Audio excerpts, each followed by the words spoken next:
Now, our speaker, Dr. Tony Alessandra, helps companies build customers, relationships, and the bottom line.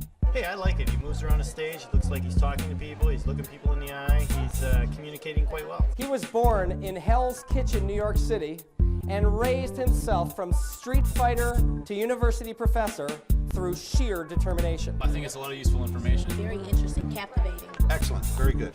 Tony earned his MBA from the University of Connecticut and his PhD in marketing from Georgia State University. He was inducted into the Speakers Hall of Fame in 1985 and is a member of the Speakers Roundtable, a group of 20 of the world's top professional speakers. He's very interactive with the audience. He really makes you feel a part of his stories. Dr. Alessandra is a widely published author with 14 books translated into 11 foreign languages, including Collaborative Selling, Communicating at Work, People Smart, and several others. Gets a point across, throws in some humor, it's good. I'm walking out with a lot of tools. He is featured in over 50 audio and video training programs by well-known production houses like Nightingale Conant and Walt Disney. Tony Alessandra was recognized by Meetings and Conventions magazine as one of America's most electrifying speakers. His delivery is just awesome, and it really makes worth a wonderful seminar. Presenting his program, The Platinum Rule, let's give a warm welcome to Dr. Tony Alessandra. Welcome, Tony. Thank you. Thank you. Thank you. Thank you. How many of you in your dealings with other people have ever had a personality conflict? Can I see your hands? Personality conflict? All right, and I guess the rest of you don't deal with people, right? Come on, all of us, whether we admit it or not, we've all had the misfortune of not being able to connect with another person, not able to create that all-important meeting of the minds, which is so crucial in selling. How many of you sell? Can I see your hands? What's the very first thing you have to sell? Yourself. If you can't do that, it makes everything else that much more difficult. But if you can connect with somebody, if you can build rapport, if you can get them to like you and ultimately trust you, it makes the selling process that much easier and quicker. Agreed? I believe that you can create a lot more rapport with people and a lot less tension with them based on how well you practice the golden rule. Practice it appropriately, you're going to create a lot more rapport with people. Inappropriately, you're going to create some conflict. Now, before I go any further, let's make sure that we're all listening from the same perspective. What is the golden rule? Anybody? The golden rule.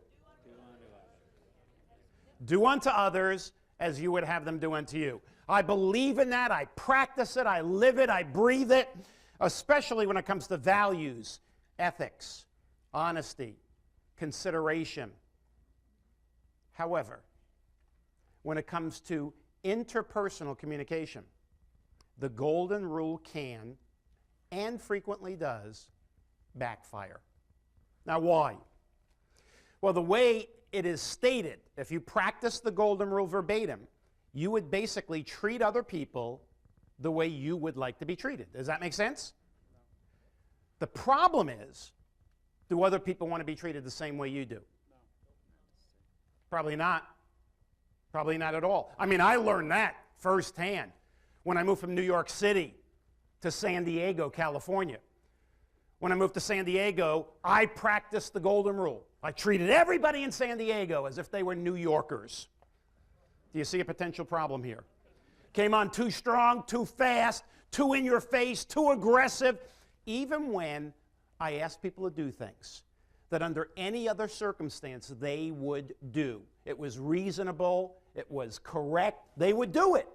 But it wasn't what I was asking that irritated people. It was how I was asking.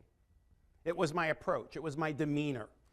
And as a result, they dug in their heels and they decided not to budge. Not because of what I was asking, but how I was asking. Now, I believe that what we need to do is practice the true spirit, the true intent of the golden rule. And I call that the platinum rule. The platinum rule, very simply stated, is do unto others the way they want to be done unto. Or treat people the way they want to be treated. Does that make sense? Basically, what I'm asking is for you to talk to people in ways that make it easy for them to listen to you. If you manage or lead people, what we need to do is manage and lead people in a way that internally motivates them to want to follow. And I also believe that you need to sell people the way they're comfortable buying, not necessarily the way you're comfortable selling. This concept is called adaptability. Adaptability is your ability to change your approach, to change your strategy, depending on the situation of the person you're dealing with. That is adaptability. You look at the top salespeople across the board, and they have some level, typically a high level, of adaptability. Adaptability is being able to go into an account and adjusting your approach based on the information you pick up about that person.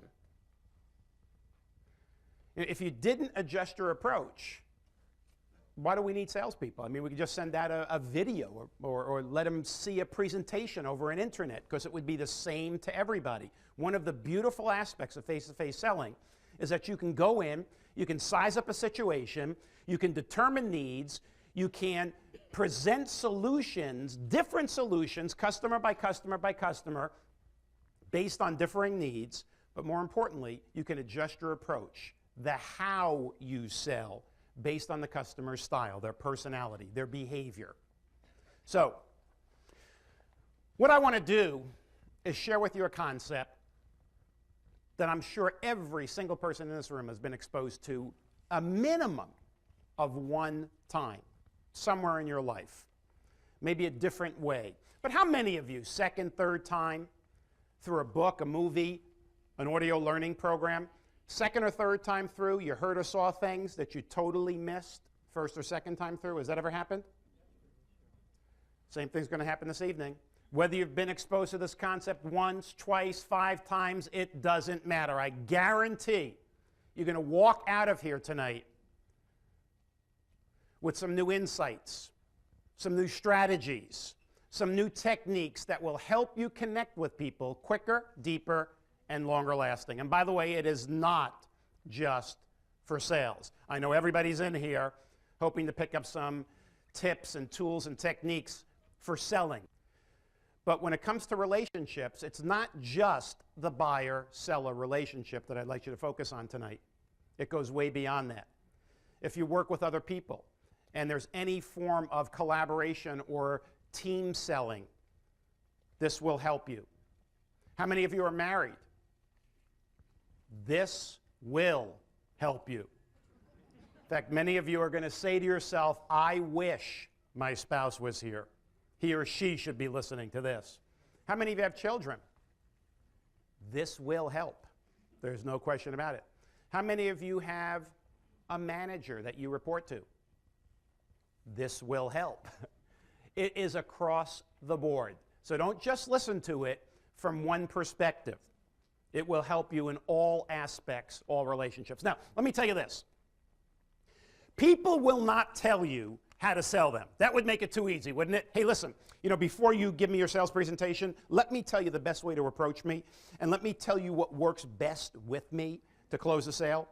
Wow, would I love that, right? Doesn't work that way, does it?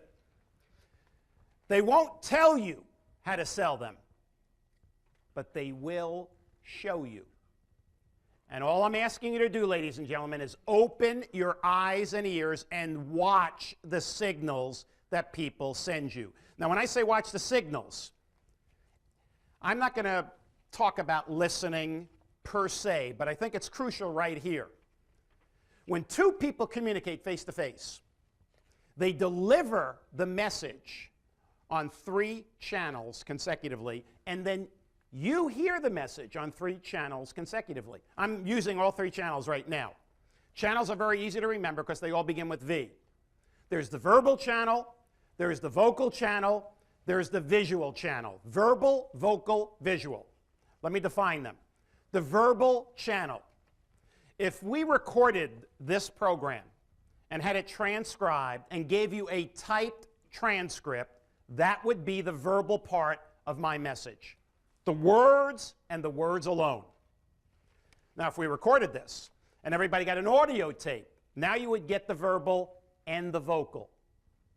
And the vocal is the inflection, the intonation, the pace, the pitch, the pauses, the volume, the speed that can actually enhance or change the meaning of the actual words. So that's the vocal. Now, if we were recording this on video, which actually we are, and you can actually see what's going on, you would get the verbal, the vocal, and the visual. Now, all communications experts say that when you add all three, verbal, vocal, and visual, you get 100% of the meaning of a message. And depending on the type of communication that's taking place, sometimes the verbal is more important than the other two, sometimes it's the vocal, and more often than you can imagine, it's the visual. All three equal 100% of a message. If you miss any of them, I guarantee you, you are missing some of the meaning of the message. If you only focus on the words, the verbal, you may get the content, but not necessarily the intent. Verbal, vocal, visual. Let's talk a little bit about visual. I'm looking at the audience. It looks like a rather young audience, but I want to take you back to 1960. 1960, famous debate, Nixon versus Kennedy. Has anybody heard about that debate? How many people know about that 1960 debate?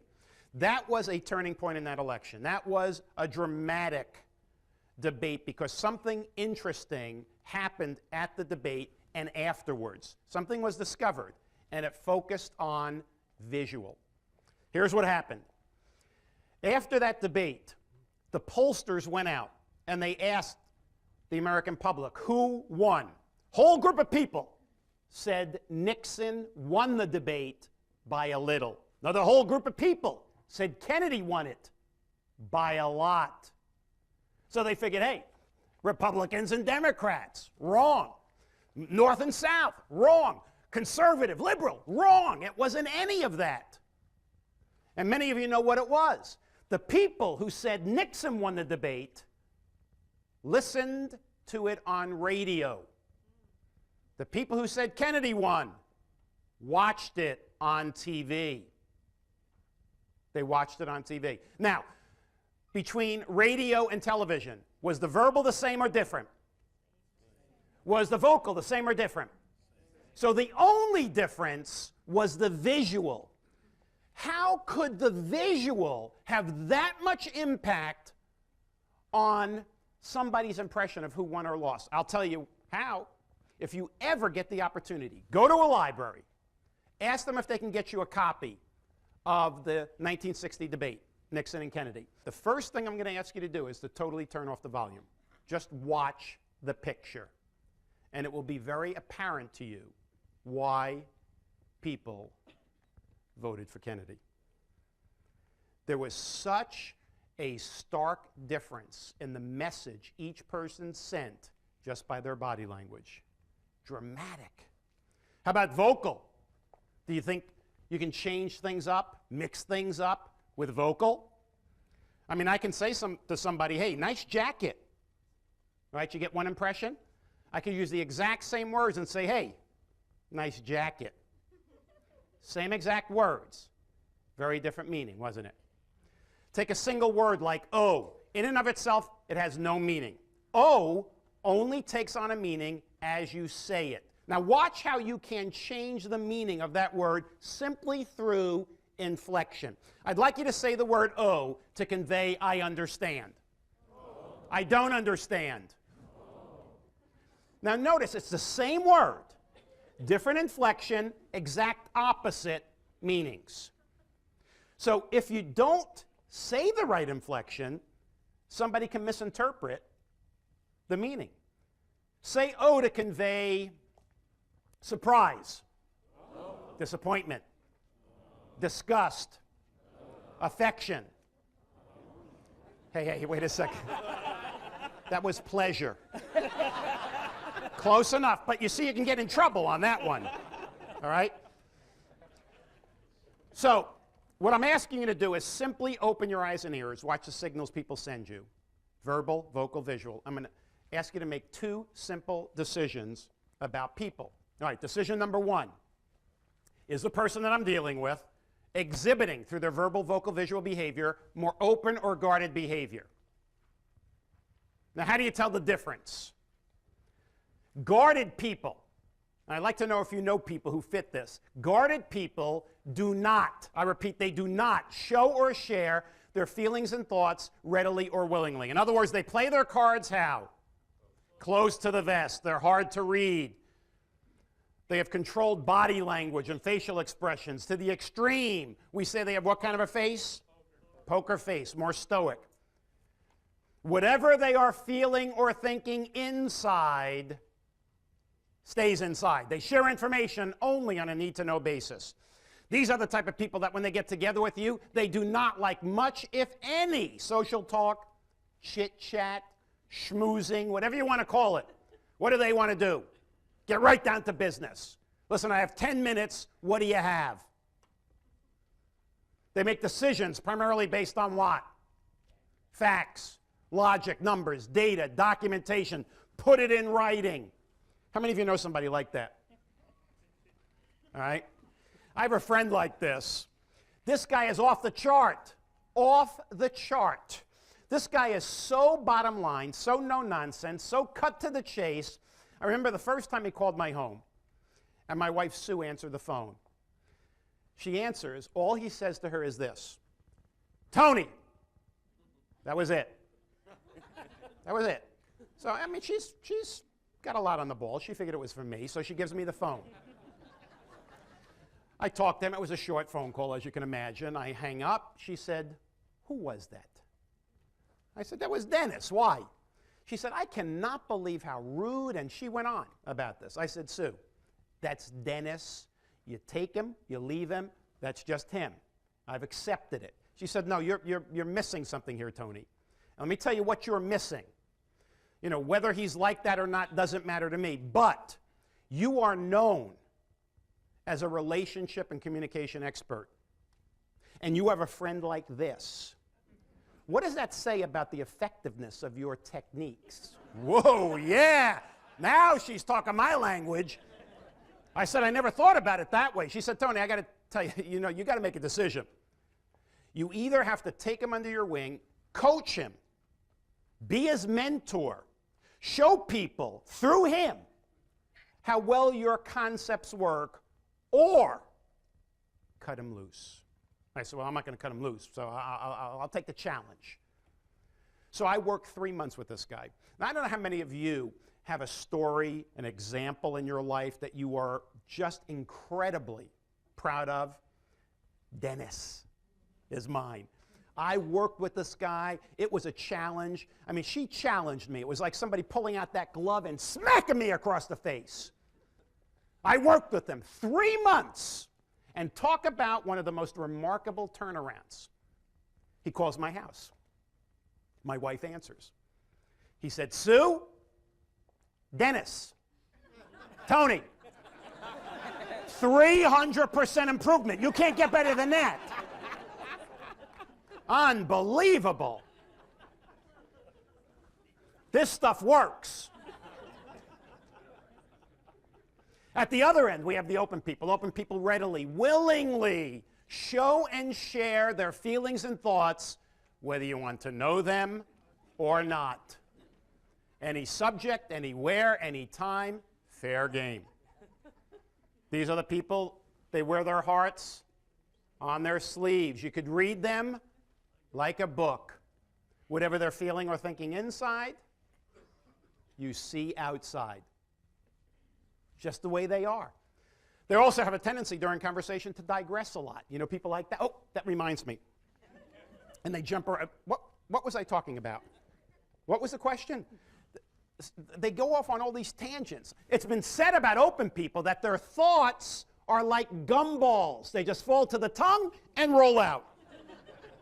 Not unusual to leave a conversation with an open person and say to yourself, wow, woo! What did we talk about? Because they're jumping all over the place. And they make decisions primarily based on what?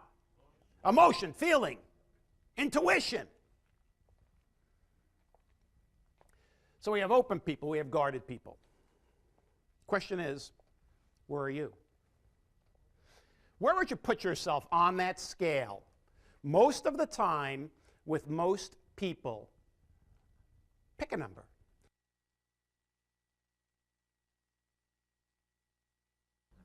And I know some of you are saying, Tony, but should I pick the number I am at work or the number I am at home? Because I have a different number at work versus at home. How many of you find yourselves in that situation? One number at work and another at home. How many of you? All right, we call that schizophrenic. Well, not really. You notice I say this is the behavioral style grid. You don't see it saying personality style grid. It's behavioral style. And here's why. Personality is more set in stone than behavior. Behavior you can change. I can decide right now to behave one way with you and an hour later behave a totally different way with you. I can behave one way with you right now and I can behave a totally different way with you now. So I can change and control my behavior like that. That's called adaptability.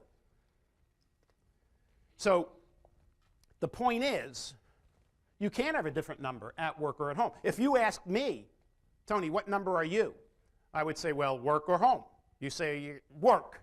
And I'd say, well, with my employees or with my customers, because it's a different number. You say, well, how about at home? I say, well, at home, are you talking about the number I am with my wife or my kids? You say, well, your kids. I say, well, which one? I have 4 kids, 4 children, and as fate would have it, one of each of those 4 colors. It is truly amazing. So pick a number that you believe reflects your pattern most of the time with most people, and pick a particular role. Your role as a salesperson, your role within the office with your colleagues, your role at home as a spouse, your role as a parent. Pick a role. I would say in this particular setting, pick your role as a salesperson in the work environment, okay? Pick a number. Let's go to the next scale. Direct or indirect? How do we tell the difference? Directness is a measure of pace and a measure of assertiveness. So indirect people are slower paced. Direct people are faster paced. Now when I say slower and faster, I'm talking about the way they walk, the way they talk, the way they make decisions, the way they do things in general. Indirect people tend to be slower. Direct people tend to be faster. Indirect people tend to be less assertive. Direct people, more assertive. Indirect people tend to be more patient. Direct people, impatient. When it comes to risks, decisions, or a change, indirect people approach all 3 more slowly, cautiously, and methodically. Because indirect people have a tremendous inner driving need not to be wrong. And as a result, they check, they double check. They think about it, they sleep on it. They do their homework, their research, their due diligence, all because they don't want to be wrong. How many of you have sold somebody like that, right? Direct people, risks, decisions, change, they approach all 3 more quickly, decisively, spontaneously. Because their inner driving need is to accomplish and achieve as much as possible, get it over with, what's next? Now, when the 2 work together and they practice the golden rule, can you see a problem? Because the indirect person is wanting to slow things down. Wait a second. We've got to do this just right. The direct person wants to speed things up. Hey, come on, I got a lot to do. It's good enough. Whenever there is conflict between quantity and quality, who would go which way? Indirect people, quality. Fewer things, do them perfect. The direct people, quantity. Let's do as much as we can, as good as we can. It doesn't have to be perfect. How many of you believe that you are married to somebody who is at the other end? I am. What end would you put me at? Direct, there's no question about that. Don't even pause on that one. My wife's indirect. And it is amazing how things get done around the house. She is a perfectionist about things. And me, yeah, you know, it's in the right, you know. So, you know, it's near the laundry basket. What does it matter? You know, it's on the floor. You know it belongs in there. I got to tell you, hanging pictures is the worst thing with her. Because she'll say, Tony, so she comes home one day with like 7 pictures, you know, pieces of art. What are you doing with all this? She said, Tony, no, our walls are too bare. I want to put 2 over there, 1 here, and 2 there, and another one over. And she, you know, she's going through this thing. I said, you know, I don't see any reason why we have to have more stuff on the wall. It looks okay to me. She says, no, we got to do this. She says, I have to run back to the store and pick up some food for tonight. She comes home, and I am so proud. I said, Sue, come over. You're not going to believe this. She said, what? I said, look, I put all 7 up. She said, Tony, what did you do? I said, I put them up. She said, you did it all wrong. I said, Sue, you said 2 there, 1 there, 1 there, 2 there. I put them just where you wanted. She said, no, and they're crooked, too. I said, they are not crooked. No way. And we get into this whole thing about if it's crooked. She goes in, pulls out one of these, what do they call them? The levels. All right? So a little piece of the bubble's outside of the line. I mean, just a little piece. I thought it was pretty good getting that close without using a level. And she said, look, it's not, and we have to go through every single one, do these. It took a whole day. Now, how could something like this take a whole day? It took me 15 minutes to put 7 up. But that's what happens. That's what happens. When it comes to rules, indirect people follow rules according to the letter of the law. Direct people follow rules according to the spirit of their interpretation. How about gray areas? When there's a gray area, it doesn't quite say whether you can or you can't. Whenever an indirect person comes across a gray area, they usually go to somebody in authority and ask permission. You know, it doesn't say whether I can do this or not. This is what I'd like to do. Is it okay? They're looking for the blessing. Is it okay? Can I do it? Whereas the direct person, when they find a gray area, which of course they call their window of opportunity, their attitude is, I'm not going to ask. If I ask and I hear no, I can't do it. If I don't ask, I didn't hear no, could be yes. I'm just going to go do it. My philosophy is this. It's easier to beg forgiveness than it is to seek permission.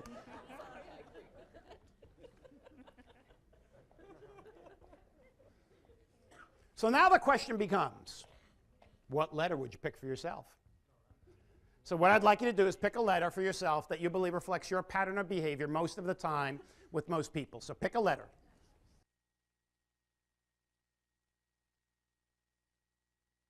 Does everybody have a letter and a number? Okay. Now what I'm going to do is build the model. I have 3 objectives in this section of the program. 3 objectives. Number 1, how do you size up somebody through the simple process of elimination? 2 decisions, ladies and gentlemen. Is the person more open or guarded? Process of elimination. Is the person more direct or indirect? Process of elimination. Second objective, understanding the 4 basic patterns of behavior. What are they? How do they act? What's their likes, dislikes, fears, goals, the ways they make decisions, etc. And then the third and most critical, once you can size somebody up, understand their style, what do you do about it? And this is where you have sort of the golden key. Because I guarantee you, and I've taught this concept. This year, actually, is 30 years that I've been teaching, researching, and writing about this concept. And as you can imagine, in 30 years, I have thousands of testimonial letters. And I can tell you, in terms of sales management, students in school getting better grades, marriages being improved or saved, it works. But it only works if you take it out of here and use it. So, Let's see how this audience divides among the 4 basic styles. How many of you chose as your number a 1 or a 2, your letter, a C or a D? Can I see your hands, please? 1 or a 2 combined with a C or a D. Your style is what we call the director. I'll tell you a little bit about yourself in a second. Directors. How many of you chose as your number a 3 or a 4, but a C or a D as your letter? Let me see your hands. Socializers, party on. How about a 3 or a 4, but an A or a B? Can I see your hands, please? Our relators. Our relators. Hi, how you doing? Thanks for coming. Appreciate it. And finally, a 1 or a 2 combined with an A or a B. Can I see your hands, please? Our thinkers. Now, they raise their hands a little slower because all the facts are not in yet.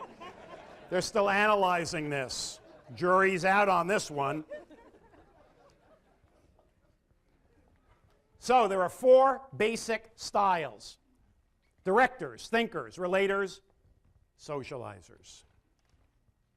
So what I'd like to do is tell you a little bit about each style. I'm going to do sort of a CNN summary here, and then I'll get into some more depth on each one. Let's start with the directors. Where are my directors? One more time. Can I see your hands, please? Directors. Okay. Directors, their key style, their key desire is results, bottom line. Their motto, I want it done right, I want it done now, or better yet, I want it done when? Yesterday. They're in a hurry for everything, juggling a lot of things at the same time and doing them well. If there's any style that is great, natural, in terms of being multitasking, it is the directors. They're great delegators. They're great administrators. They work best under pressure, under deadlines, and they play to win. Another motto for directors: winning isn't everything, it's the only thing. They do not play games for funsies. Oh, let's just play and have fun. Oh, let's not keep score. We don't need score. You know, they always want to know who's winning. Because they work so well under pressure and they're so multitasking oriented, I would think one of their great jobs would be a short order cook in a roadside diner, because they can handle anything thrown at them. Any order, no problem whatsoever. I will tell you this: of all 4 styles, the directors are the weakest listeners. I'm going to have to repeat that for them. They are the weakest listeners, but there's a reason.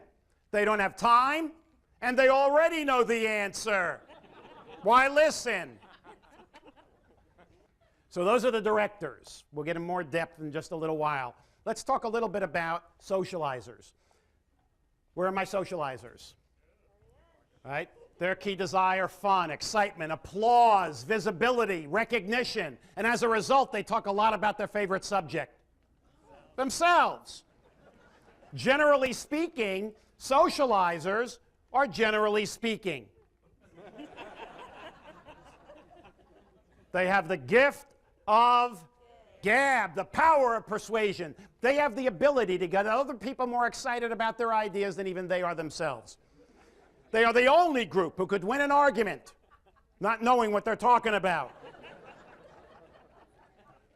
They're positive thinkers. They have a sunny disposition. They do not like negativity or negative thinkers. They don't like negative people. And I will tell you, of all 4 styles, they pay the least attention to detail.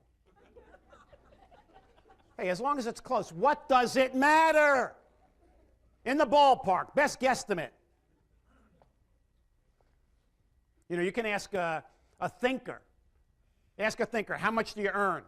Thinker might say $33,335.42. Ask a socializer, how much you earn? They say around $50,000, even though they earn $33,300. I have the stereotypical New York City Italian mother. You get a picture of what they're like? I mean, classic.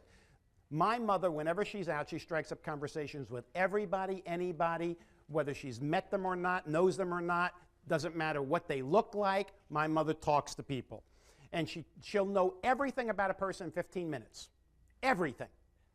Because she asks very personal questions. Now, I'll tell you what really is interesting when I take her to a restaurant. That is I mean, that is something you need to experience, because we go in a restaurant, and as we're being led to the table, my mother is saying stuff to everybody at these other tables who she does not know. Hey, how you doing? I hope you're enjoying yourself. Hey, that looks good. She'll just talk to people. And last time, she does this all the time, by the way. She stopped at a table, and she said, what are you eating? She said, are you here for some special occasion, or are you just going out to eat? The person said, I'm here for my birthday. She said, your birthday? How old are you? How old? 47. 47. Stand up. Stand up. She pulls up his glass and his spoon and bangs on it, gets everybody's attention and says, what's your first name? Don. Don is 47 today. Let's sing him happy birthday. Everybody's singing.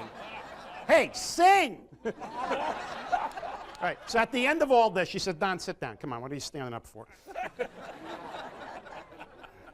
She says, Don, introduce me to the woman you're with. You're? Eileen. Eileen. Hi, Eileen. Nice meeting you. Don, something was bothering me, and I wonder if you or Eileen can clarify this for me. Don, I noticed you had a wedding ring on, and Eileen, you didn't. Would one of you like to explain that to me? I've got time. No, I only date married men. So we eventually, and it's me saying, Mom, come on, I'm hungry. So we sit down, we order our meal, we're eating our appetizer, we get our main entree, and another couple gets seated next to us. We're on our entree now. My mother hears the person at this other table asking the waiter about certain items on the menu. And one of the items happened to be veal scallopini. And she said, excuse me, sir, were you just asking about the veal scallopini? It's good. It's good. I ordered it. It's good. Not as good as I make it at home, but it's good. I want you to have a good time tonight. Here, taste mine, make sure you like it. And she makes the guy eat it off of her fork. Off of her fork. Oh, yeah. What, do you think I have germs? Eat it!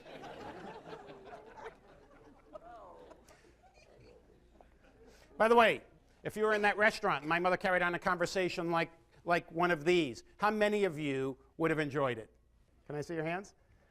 All right, that's either Italians or socializers. How many would feel uncomfortable with what my mother was doing? Can I see your hands? Many more. That's interesting. Fact of the matter is, my mother doesn't care. She's going to come up to your table whether you like it or not. Point is, my mother, and I think this is a very crucial point, my mother loves people. She really does. She is incredibly outgoing, as you could tell. And she really believes that the way she acts with people is out of love. She is not trying, it's not even in her frame of reference that she would make somebody feel uncomfortable. She's thinking she's making people feel comfortable. But what she's doing is treating people according to the golden rule. She's treating people the way she would like to be treated, not realizing that in her desire to make people feel comfortable, she actually is having the opposite effect on many people and making them feel stressed and uncomfortable. So, let's go to the next style. Relators. Where are my relators? Relators. Their key desire, harmony, safety, security, close one-to-one relationships. Of all four styles, relators are the most people-oriented. Loyal, reliable team members, the glue that holds a team or a relationship together. I'll tell you this, you show me a marriage where one of the people is a relator, and I will show you a long marriage. Not necessarily happy, but long. They are incredibly loyal people. They do not like to rock the boat. They do not like pushy, aggressive people. So they have a tendency at times to go along with things even when they don't want to, because they don't want to speak up and, sort of rock the boat. Little things hurt their feelings. Now, they won't always tell you. They won't always show you. But when you hurt their feelings a little and you get out of their sight, you know, they pull out their little book, they turn to the page with your name on it, and add another check mark. Yeah. Thinkers, where are my thinkers? Thinkers, their key desire, order, accuracy, precision, perfection. Their motto, everything in its place and a place for everything. Their patron saint, Sergeant Joe Friday from Dragnet. Just the facts, ma'am, just the facts. They're the great planners, problem solvers, organizers. They're great at creating systems. They're highly inventive people. And of all four styles, they're the most intellectual. Michelangelo, Da Vinci, Einstein, thinkers. So I'll tell you this, without a doubt, without a hesitation, you want something done right, give it to a thinker. But if you want it done on time, think again. Thinkers procrastinate getting finished until it's perfect. Four basic styles, ladies and gentlemen. Directors, thinkers, relators, socializers. They do things differently. They have their unique strengths and weaknesses. Now, I can take almost any activity and show you how each style will perform that activity ever so slightly different from the other three. Let's take an activity that all of us probably engage in every single month. The monthly checking account statement comes in. The day it comes in, who will balance it that day to the penny, no matter how long it takes? The thinker. The day it comes in, the director. They never have time. They look for somebody. Roxanne, I don't have the time, the patience for this. I notice you do yours every month. Would you do mine? I'll give you $20. 25 max. They try to delegate it to people. The day it comes in, the relator waits for that evening to balance it as a family bonding experience.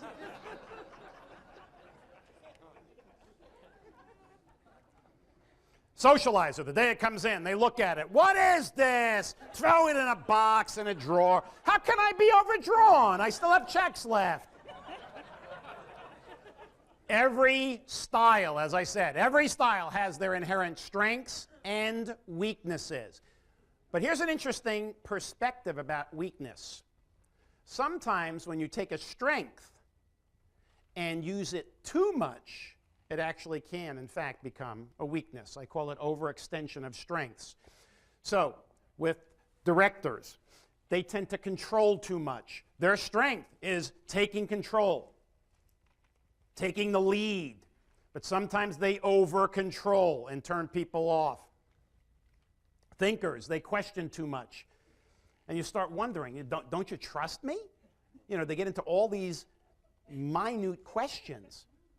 Relators, they agree too much. Socializers, they talk too much. Let's go even further.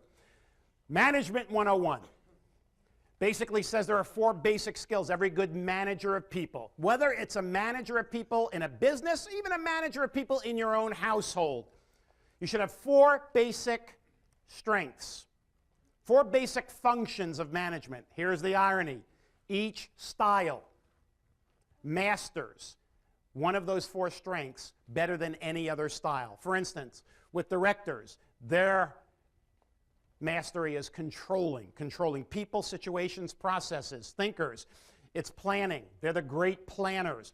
Relators, it's organizing, getting things all set up, organized, in the right order. And socializers, it's motivating people, getting people off the dime, motivated to want to do things. So, if you were putting a team together, what styles would you put on that team? All four. All four. Here's the unfortunate thing. Many businesses tend to hire people in the likeness of other people who are in the company. And it's a problem. I even did that. I had myself, my marketing person, and my secretary, all three of us, same style, socializers. We had a great time. How do they listen? Each style listens differently. With directors, they're very purposeful. If you're talking about something that they're interested in, they are all ears. And when you stop talking about something of interest to them, they are out of there. They actually will get up and walk out. They'll do other things. Thinkers are very analytical.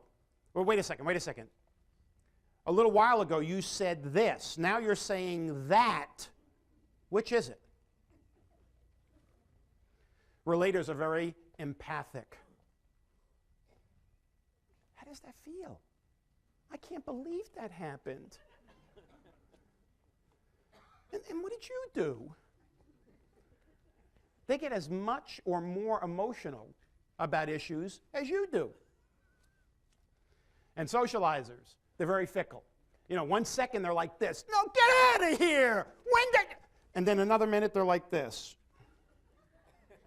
No, I'm listening. They're in and out, whether it's purposeful or not. What do they fear? This is important to understand because this turns them off. Directors fear being taken advantage of. As soon as they feel that you are taking advantage of them, you are crossed off their list. That is it. You're done.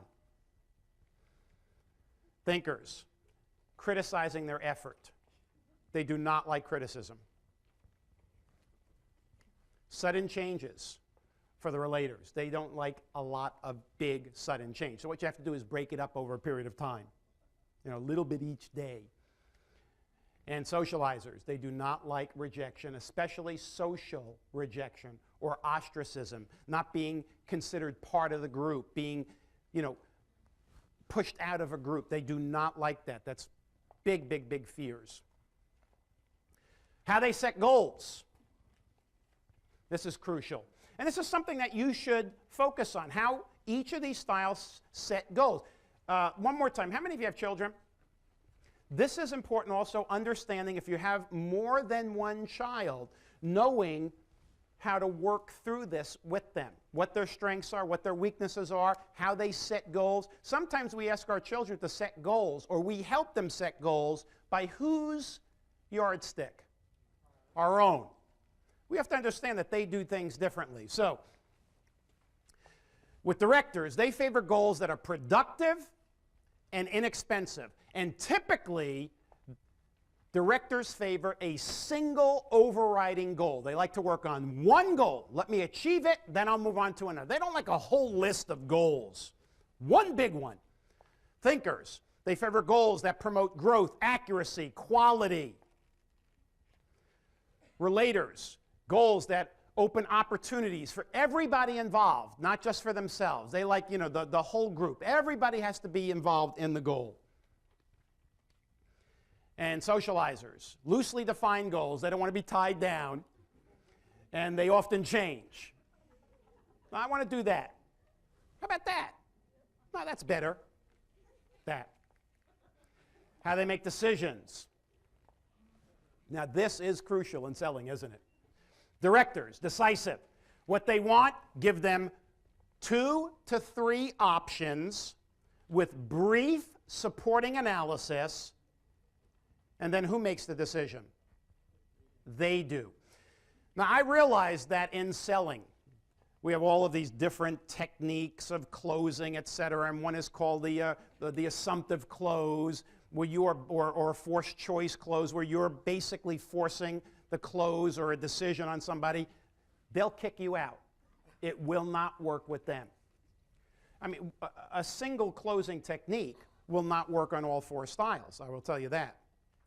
They like options with analysis, and they make the decision. Thinkers, they're very analytical.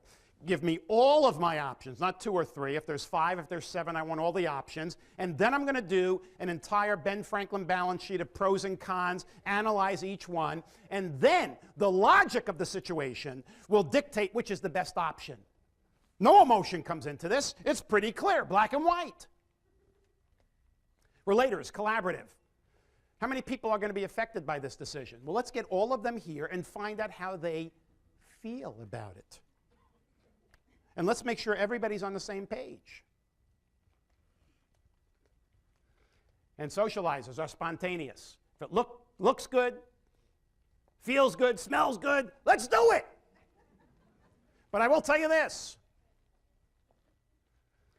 You ever hear the saying that the easiest people to sell are salespeople? And one of the reasons is most salespeople, the majority of salespeople, are socializers. And it's not that salespeople are the easiest to sell. That actually is not accurate. Socializers are the easiest to sell. But here's the problem with socializers. They frequently buy before they're sold. Now let that sink in. They buy before they're sold. And when people buy before they're sold, what does it lead to? Buyer's remorse. Bringing things back, sending things back. Let's talk about compatibility. Which styles get along best and which styles have the most difficulty getting along? What would you think?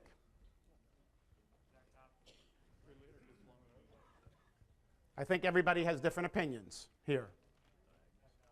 All right, here's two quotes. I want you to finish them for me.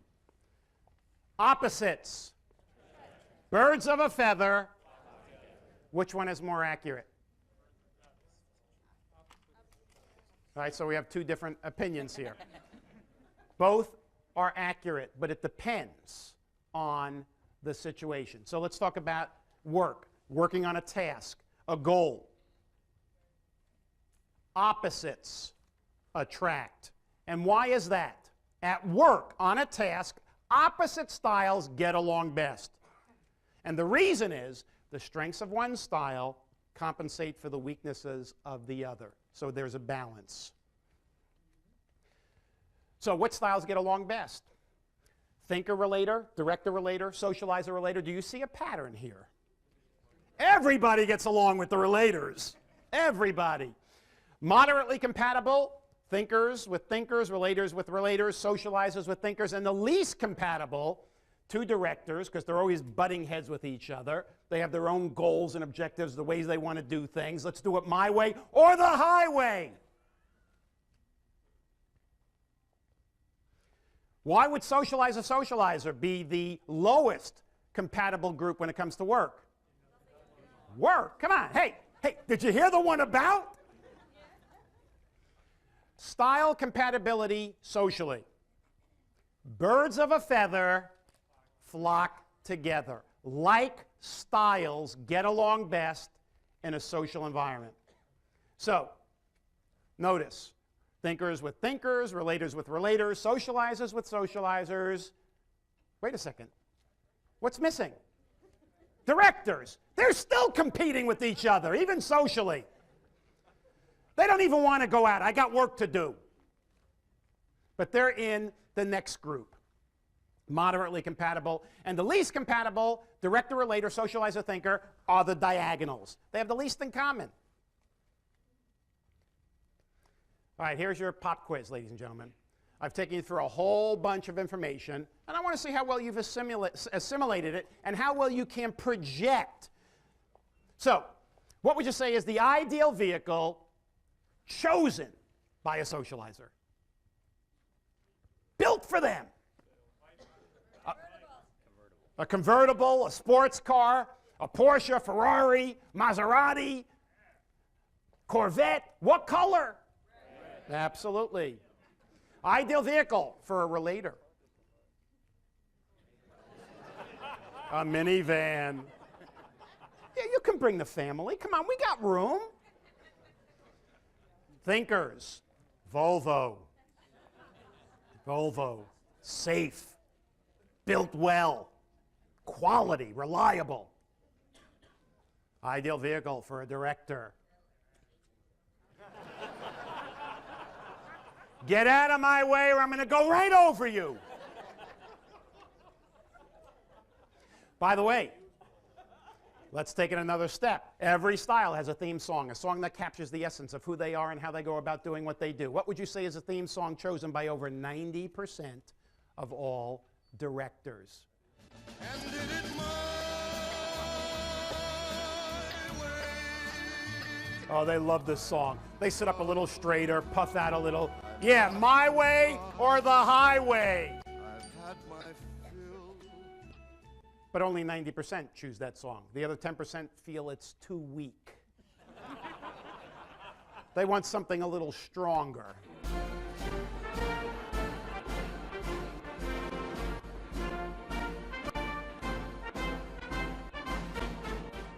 Ideal song for a thinker. So I usually don't get one. When I do, it's usually, well, opera, jazz, classical. Classical is the key. Could you imagine a thinker on a bad day, when all of their negatives come out? They question too much, they're more analytical, they're overly analytical, and they're called in to the local symphony. Symphony's losing money, so they call this analytical thinker in, who's a consultant. And they say to the analytical thinker, how could we make more money and make this symphony more profitable? So the thinker starts analyzing and over-analyzing. I just completed this report. First of all, the orchestra seemed to be operating quite efficiently, but then on closer inspection, it became apparent that there was a lot of waste and inefficiency. The oboes, for example, were on stage throughout the entire piece, but they only played 10% of the time. The woodwinds frequently just repeated notes that had already been played. Da-da-da-da, da-da-da-da. An obvious and clear duplication. Violins and violas, they could rarely even be heard above the din of the other instruments, and they could probably be done away with altogether. My calculations show that by getting rid of the unnecessary instruments and by cutting the running time of the piece by a third, substantial savings could be had not only in salaries, but in overhead expenses, lighting, heating, electricity, rental time for the auditorium, all sorts of things. The bottom line in this business is profit and loss, minimax, minimizing expenses and maximizing profits. If the symphony puts my study into effect, they'll have more people units seeing shorter music units, enjoying it more, it'll cost less, and their profits will be greater. And he's so proud. Ideal song for a relator. Feelings, right? You've got a friend. People. People who need people are the luckiest people in the whole world. But any song where they can put their arms around each other and sway back and forth, right? Kumbaya, right? Anything like that. Where are my relators? Relators, come on. Oh, they love that stuff. They love participation. And of course, of all four styles, nobody loves love songs more than the relators. So it just stands to reason that their favorite artist, or one of their favorite artists, would be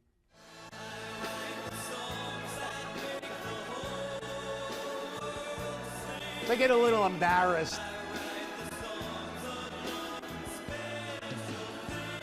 Then they lean over and say, you know, I really do like him.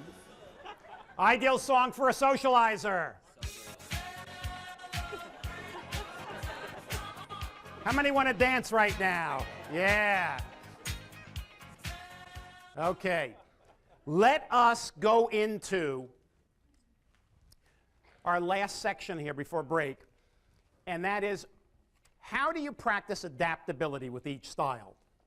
So let's talk about directors. With directors, key thing is making sure that you understand and support and reinforce their goals and objectives. Another thing is to keep the relationship businesslike. Don't get chummy with them. You know, get right to the point, bottom line it with them.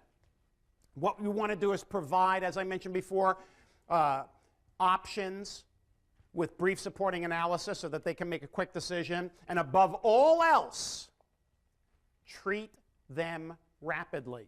This is a crucial point. Now listen to this. One of the worst things you can do with a director is build up to the point. They do not want that. Whatever the key point is, you say it. Sales are down 32%. And here's why. And then you know, they want you to hit them right between the eyes, and if they have other stuff that they need to know. Whereas with thinkers, you do the exact opposite. You are building up with the points to the key. All right? So, how about thinkers? Some of the things to focus on with thinkers. Actions, not words. I'm from Missouri. Don't tell me, show me.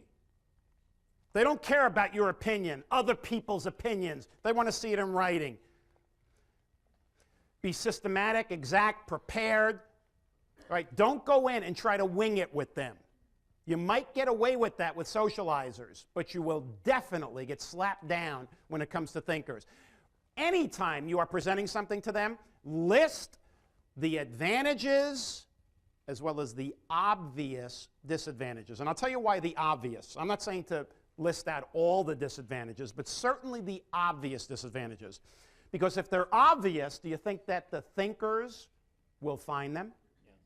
And if they find them and you didn't tell them, that is, to them at least, a lie of omission. A lie of omission means you cannot be trusted. Kiss that sale goodbye. Provide proofs, guarantees, and put it in writing. They don't want your word. They want it in writing. And above all else, treat them precisely. Relators. Key thing, make sure you show personal interest and listen to them. Remember, they are the best listeners. They want reciprocity here. They want to see how well you listen to them. Give them time to trust you. They're not going to make a key decision. They're not going to buy something until they trust you. That's a key. Provide guarantees and personal assurances. Now, with thinkers, you've got to put it in writing. With relators, it's just your word. I'll tell you one thing that really, really works with relators. After a sale, even before the sale, you say to them, look, if anything goes wrong, I want you to know my company will stand behind the product, but more than my company, I stand behind the product. And pull out your business card, you give the business card. Here's my business card. Give it back to me for a second. Write down your personal home phone number. Here's my home phone number. Now, I want you, if you cannot get me at the office, if you cannot get what you need at my office, whether it's me or somebody else, I want you to call me at home. Anytime, day or night, you call me at home. 3 o'clock in the morning, call me at home. I am the one who's going to take care of you personally. Now, what would that do for relators? They're just going, whoa, whoa. Now, never, ever do that with directors, because they will call you at 3 in the morning, just out of spite. Above all else, treat them friendly. Socializers. Key thing with socializers, support their ideas and dreams. Sometimes they are way out there, but don't criticize, shoot them down, say that's impossible, that's ridiculous.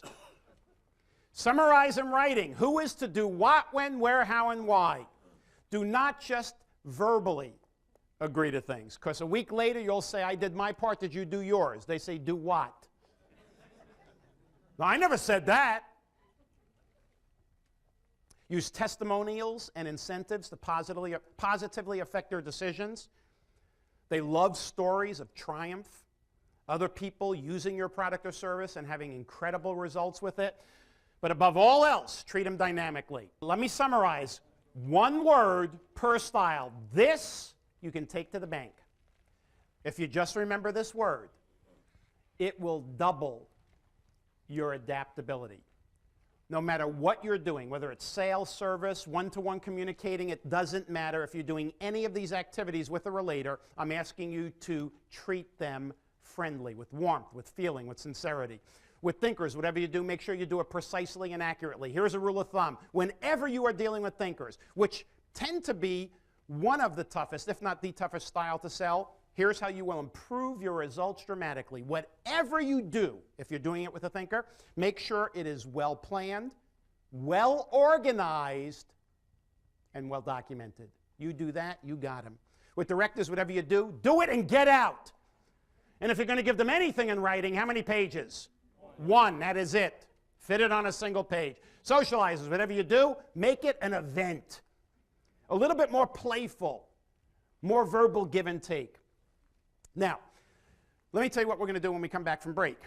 When we come back from break, I'm going to talk about selling specifically. And how many of you, just one more time, are in the business of either getting or keeping customers? Can I see your hands? Getting and or keeping customers. You do not want to miss the second half because I have very specific tools on how to get and keep customers.